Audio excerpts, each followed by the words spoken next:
Horrors of Thanksgiving and America as a white future minority. Coming up. Far and away the most massive genocide in the history of the world. The lowest life expectancy in the West. And the year the U.S. will turn native.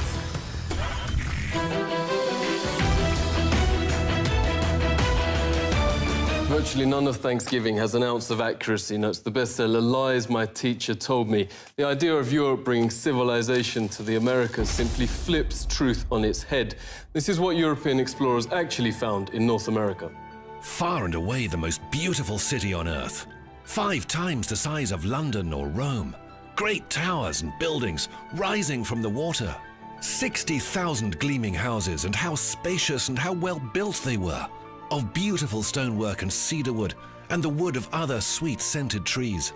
The many streets and boulevards of the city were so neat and well swept, despite the multitude of inhabitants, crisscrossed with a complex network of canals, like an enormous Venice, but also remarkable floating gardens that reminded of nowhere else on Earth. While Europe was drinking water from its polluted city rivers, huge aqueducts transported America's water from fresh springs. But what impressed most were the special merchant areas where timber and tiles and other building materials were bought and sold, as well as greengrocer streets where one could buy every sort of vegetable, fruits, honeys, nut paste and chocolates. Astonished by the personal cleanliness and hygiene of the colorfully dressed populace, and by their extravagant use of soaps, deodorants and breath sweeteners. Most Europeans never bathed and kept clothes on at all times. The Pilgrim's notes biographer Zini Feiner had a terrible smell.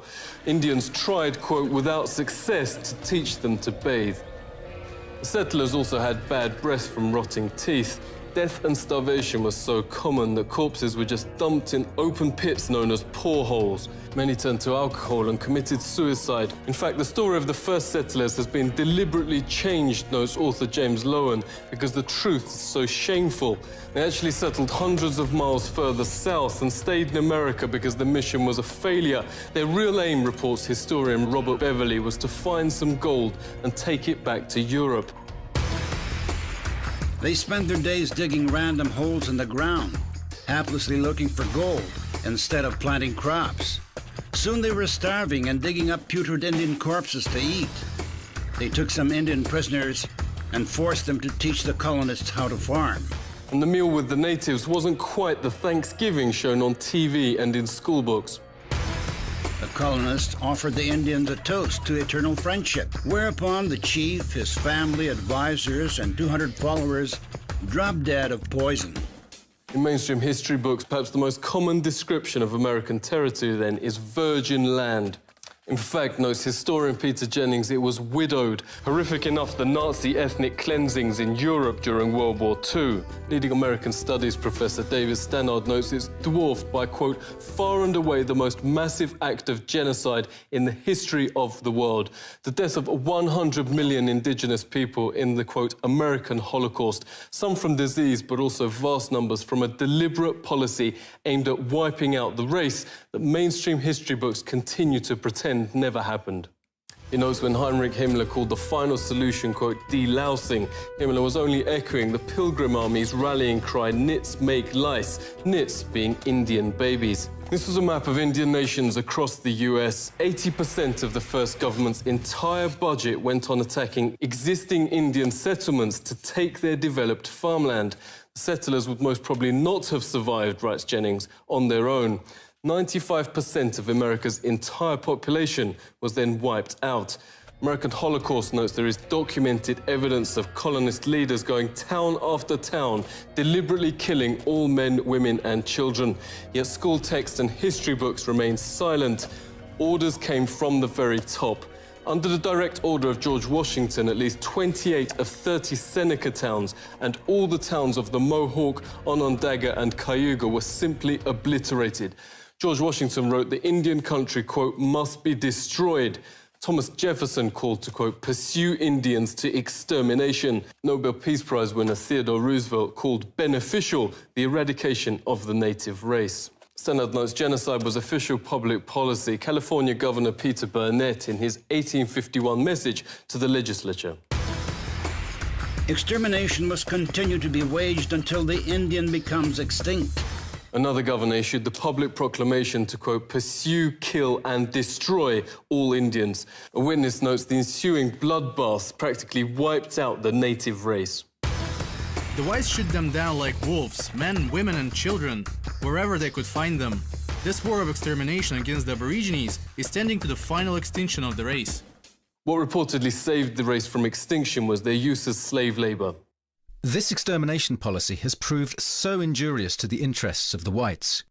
Indian labour is indispensable. Highly prized slaves were Indian girls as young as 3, said the Marysville Appeal, for fulfilling double roles of labour and of lust. Phil Lane Jr. is hereditary chief of the Hankton One First Nation. Phil, really great to see you. What facts are being airbrushed out of history? Practices were that sometimes you don't want to speak about. And they not only wiped out most of the people, but the way they did it, the greatest loss of people at any time in history. Cultural genocide is still being waged on surviving Indians, reports Truthout. From the start of the 20th century, children were forced into so-called Indian boarding schools, designed to, quote, kill the Indian in them, according to the system's founding father, Richard Pratt. Indians are obliged to change their name to a Western one like Tom, made to dress and style their hair like whites. Indigenous Americans are also forced to adopt Christianity and all other parts of Western culture. Lenore Stiffan witnessed the abuse firsthand. Thank you so much for speaking to us. Can you tell us what happened? Federal policy here was to take the Indian out of the person. They beat the language out of like my father. He grew up his whole life, his hands were kind of bent. As a result, he used to talk our native language, but he never wanted me to learn. I consider myself a recovering Catholic because of, the sexual abuse that I experienced, from the Catholic Church. Daniel Sheehan says the genocide is continuing. He's helped start the Lakota Child Rescue Project to stop the forcible removal of Indian children. Daniel, thanks a lot for coming on. Could you tell us what is happening to the children? And what we discovered is that not only were the children being taken on an epidemic level, that it was happening on every single one of the reservations and in virtually every one of the major cities. The International Convention Against Genocide actually has a provision which expressly identifies what's going on as genocide, that the systematic undertaking on the part of the racially dominant culture in a given nation state, taking away indigenous children from their native tribes and putting them in the white culture has been identified as genocide. Even the Supreme Court still upholds natives' second-class status to this day, writes noted legal scholar Robert Williams. He joins us now. It's really great to speak to you. Can you give us some examples? 1 out of 3 Indian women will be raped during their lifetime. In 86% of those cases, the victims report that it's a non-Indian that perpetuated the sexual assault or the rape. This has been traced directly to the inability of tribes to prosecute these crimes. One of the points I make in my book, Savage Anxieties, is that if you look at the history of the more civilized nations treatments, so-called more civilized nations treatments of indigenous peoples, it really makes you wonder who are the savages and who are the more civilized. One very famous study done found that every single treaty that the United States had negotiated with tribes had in fact been breached at one time or another or had been violated. Supreme Court said they had no property rights and therefore no rights to just compensation. And there was some horrible language in the opinion about how the court recognized that everyone knows that the savage tribes of America were conquered and the treaties were really meaningless anyway.